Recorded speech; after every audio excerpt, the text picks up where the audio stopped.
Assalamualaikum warahmatullahi wabarakatuh. Salam sejahtera untuk kita semua. Swastiastu, Namo Buddhaya, salam kebajikan. Semangat pagi, salam Pancasila. Semangat selalu ya, walaupun kita masih melakukan pembelajaran secara daring dan sangat berjarak sekali. Sebelum kita memulai pembelajaran pada waktu ini, alangkah lebih baik kita berdoa sesuai dengan agama dan kepercayaan masing-masing. Berdoa mulai. Berdoa selesai. Nah, Ibu tidak bosan-bosan mengingatkan kepada kalian semua untuk selalu menjaga kesehatan pada saat ini, terutama pada masa pandemi ini. Jangan lupa kalian harus selalu menerapkan protokol kesehatan dimanapun kalian berada. Terlebih saat ini memang angka penambahan yang terpapar virus COVID sendiri memang masih banyak. Jadi selalu jaga kesehatan ya anak-anak. Nah, sebelum kita masuk ke materi, kita review lagi. Kemarin kita sudah belajar apa? Nah, kemarin kita kan sudah belajar periodisasi perkembangan demokrasi dari awal kemerdekaan sampai dengan masa saat ini atau sampai dengan sekarang. Nah, kita dari belajar periodisasi perkembangan demokrasi itu atau pelaksanaan demokrasi itu, kita tahu apa saja elemen-elemen demokrasi yang sudah terwujud pada waktu itu ataupun yang masih belum terwujud. Seperti kaitannya dengan akuntabilitas atau pertanggungjawabannya, terus berkaitan dengan rotasi kekuasaannya, berkaitan dengan pola rekrutmen politiknya, berkaitan dengan pemilihan umum, berkaitan dengan pemenuhan hak-hak dasar warga negaranya. Nah, kemarin kita sudah bahas bahwa setiap periode itu memiliki ciri khasnya masing-masing. Nah, kalian jangan lupakan dan untuk kenapa kita harus belajar itu? Nah, tentu untuk agar ke depan pelaksanaan demokrasi kita itu dapat semakin baik lagi dan elemen-elemen demokrasi yang belum terwujud dengan baik dapat terwujud dengan baik. Nah, Ibu sebelum memulai pembelajaran pada pagi hari ini akan memberikan kalian sedikit quotes, yaitu demokrasi yang sehat itu selalu punya tanda. Kuatnya partisipasi warga negara, itu kata Najwa Shihab. Dari kata-kata ini kita tahu bahwa partisipasi warga negara yang besar atau yang kuat itu akan mendorong terciptanya demokrasi yang sehat. Nah, lanjut ya. Kita akan belajar terkait dengan bagaimana membangun kehidupan yang demokratis di Indonesia. Tentu ini menjadi peran kita juga sebagai warga negara, karena warga negara atau rakyat itu memiliki peran yang besar dalam demokrasi, karena demokrasi adalah pemerintahan oleh rakyat. Kemarin sudah kita bahas berulang kali, jangan sampai lupa. Nah, ini kita belajar pada hakikatnya itu semua negara itu dapat disebut sebagai negara yang demokratis, asalkan mereka memiliki indikator-indikator yang dapat mengatakan mereka demokratis. Seperti yang pertama itu adalah equality before the law atau persamaan di muka hukum. Jadi berbicara tentang persamaan di muka hukum itu kita akan belajar mengenai bagaimana sih penguasa itu bertindak, hak dan kewajiban warga negara itu seperti apa, hak dan kewajiban penguasa itu seperti apa, dan kita harus berbicara bagaimana hukum itu harus berlaku secara adil dan benar, dan tidak boleh hukum itu pandang bulu. Jadi orang yang bersalah itu juga harus dijatuhi hukuman sesuai dengan hukum yang berlaku pada saat itu atau hukum positif. Nah, harus ditunjang juga dengan adanya aparat penegak hukum.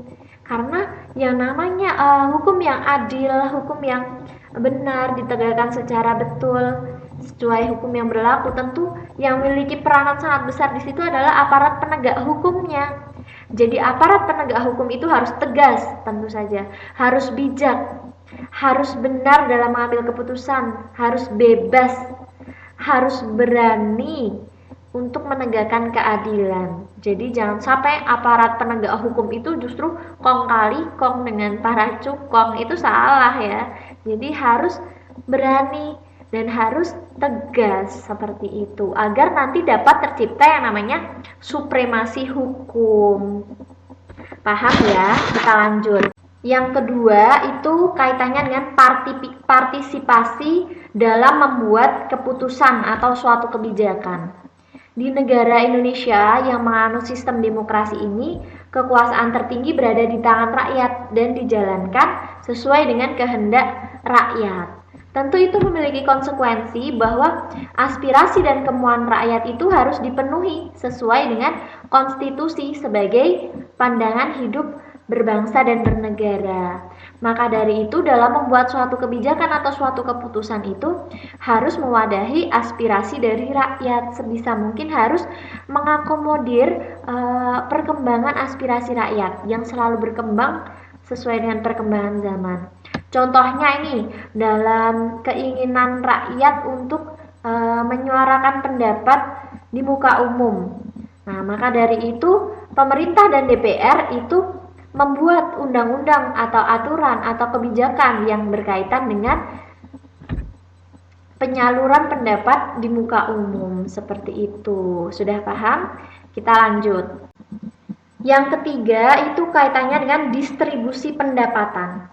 Nah, di negara demokrasi itu semuanya didasarkan atas prinsip keadilan. Nah, prinsip keadilan sendiri itu tentu juga tidak dipungkiri harus diterapkan dalam bidang ekonomi. Dalam bidang ekonomi itu berarti setiap warga negara itu memiliki hak untuk mendapatkan kehidupan yang layak. Maka dari itu pemerintah itu sudah menyediakan beberapa program guna menopang kehidupan yang layak itu, membantu masyarakat yang membutuhkan, membantu fakir miskin dan orang yang masih kurang mampu. Contohnya melalui bantuan langsung tunai.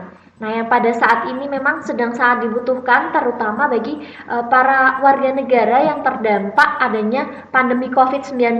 Jadi bantuan langsung tunai ini lumayan membantu bagi para masyarakat pada saat ini.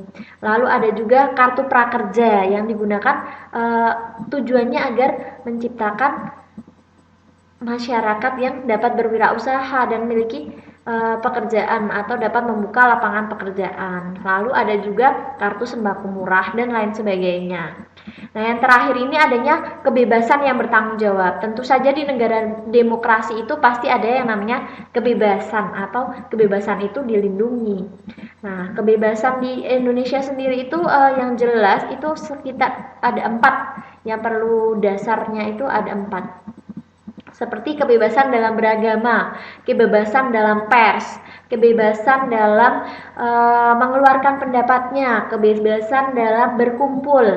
Nah, kebebasan yang sudah dilindungi itu harus dijalankan secara bertanggung jawab, sehingga nanti tidak menyimpang dari norma-norma yang berlaku dalam masyarakat.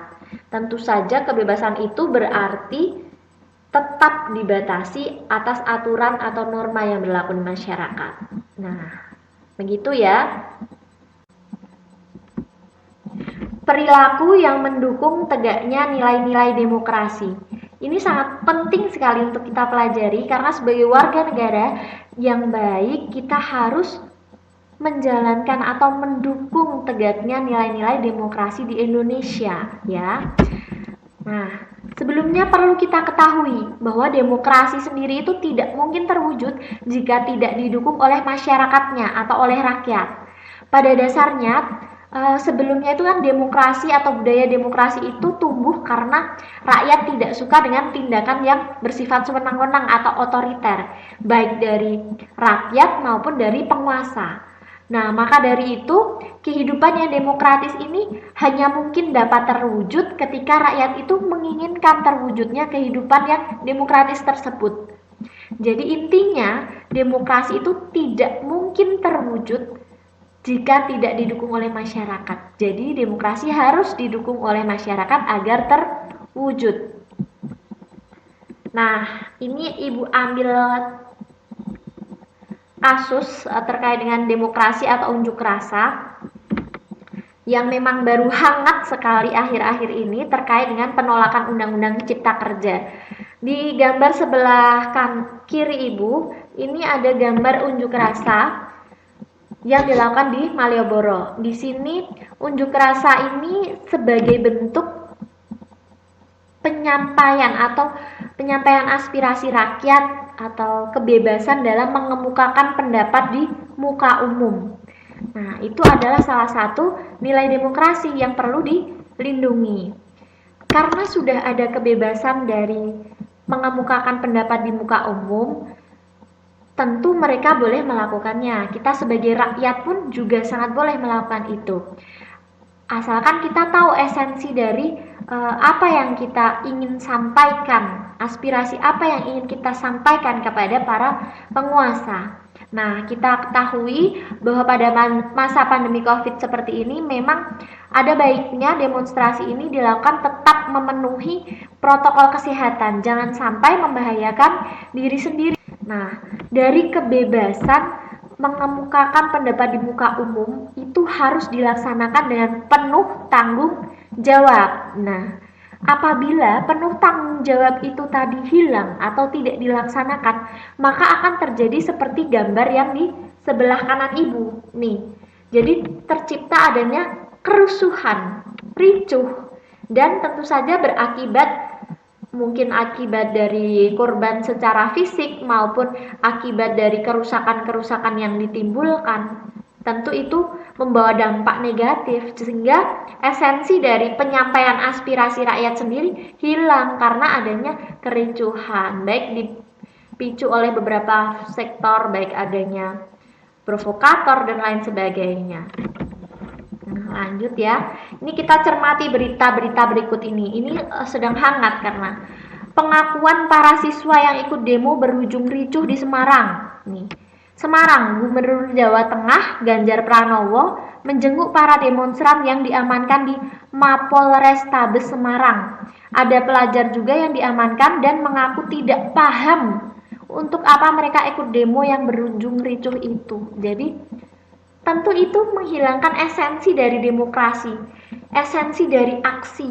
Karena apa? Karena sebenarnya adalah aksi atau demo itu untuk menyalurkan aspirasi kita sebagai rakyat agar pemerintah itu dapat membuat kebijakan sesuai dengan kehendak rakyat juga, sehingga dapat mewadahi, mengakomodir kepentingan rakyat.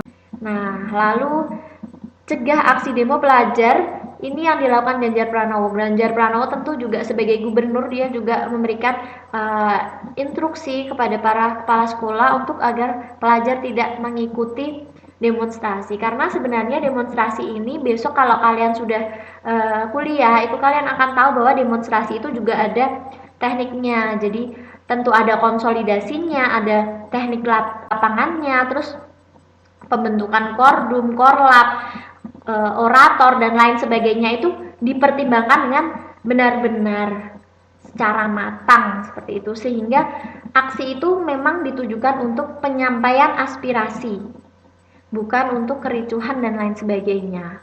Nah, lalu ini ratusan orang mengikuti demonstrasi menolak Omnibus Law UU Cipta Kerja di Gedung Negara Surabaya ditangkap polisi karena diduga aksi perusakan merusak fasilitas umum dan bentrok dengan kepolisian. Nah, yang sangat negatif dari aksi yang ricuh itu tentu adanya kerusakan fasilitas umum. Bukankah sangat merugikan ketika kita itu menyampaikan aspirasi untuk rakyat, tapi kita merusak apa yang dibuat pemerintah untuk rakyat? Tentu itu juga akan merugikan. Nanti kan pemerintah juga harus membangun kembali, membuat kembali fasilitas publik. Jadi aksi atau demonstrasi itu dapat dilakukan dengan cara yang damai. Baiknya dilakukan cara yang damai ya. Nah, maka dari itu bagaimana sih kita berdemokrasi yang baik? Bagaimana kita berdemokrasi dalam kehidupan sehari-hari? Nah, yang pertama, membiasakan diri untuk bersikap atau berbuat sesuai dengan hukum yang berlaku. Jika ada aturan, ada hukum harus kita taati. Hukum positif itu harus kita taati dalam kehidupan di sini pada saat ini. Membiasakan diri untuk bertindak demokratis dalam segala hal. Membiasakan diri untuk menyelesaikan persoalan dengan musyawarah. Nah, ini penting ya. Membiasakan diri menyelesaikan suatu persoalan melalui musyawarah ini memang penting. Karena apa? Karena pada dasarnya masyarakat Indonesia itu memiliki jiwa kekeluargaan yang erat, sehingga penyelesaian masalah itu akan lebih baik dilakukan secara musyawarah dan mufakat. Membiasakan diri untuk mengadakan perubahan secara damai, membiasakan diri untuk memilih pemimpin melalui cara-cara demokratis. Nah, lalu selalu menggunakan akal sehat dan nurani dalam bermusyawarah. Jadi, dalam melakukan musyawarah itu akan sulit tercapai suatu mufakat apabila setiap orang sangat idealis dengan pendapatnya sendiri dan tidak mau menghargai pendapat orang lain. Jadi, perlu yang namanya menggunakan akal sehat dan juga hati nurani. Terus menggunakan kebebasan dengan rasa bertanggung jawab. Nah, kebebasan yang sudah dilindungi itu harus dilaksanakan secara bertanggung jawab, karena jika tidak nanti akan menemui banyak dampak negatif lainnya. Selanjutnya, menghormati hak orang lain dalam menyampaikan pendapat serta membiasakan diri memberikan kritik yang bersifat membangun. Dan yang paling penting, jangan sampai kita lupa, jangan sampai kita menuntut hak tanpa menunaikan kewajiban kita. Seperti itu, Ibu harap pembelajaran terkait dengan demokrasi dalam kehidupan sehari-hari ini dapat diterapkan nilai-nilai yang baik dalam kehidupan bermasyarakat. Terutama kan kalian juga telah melakukan demokrasi pada akhir ini, seperti pemilihan ketua OSIS.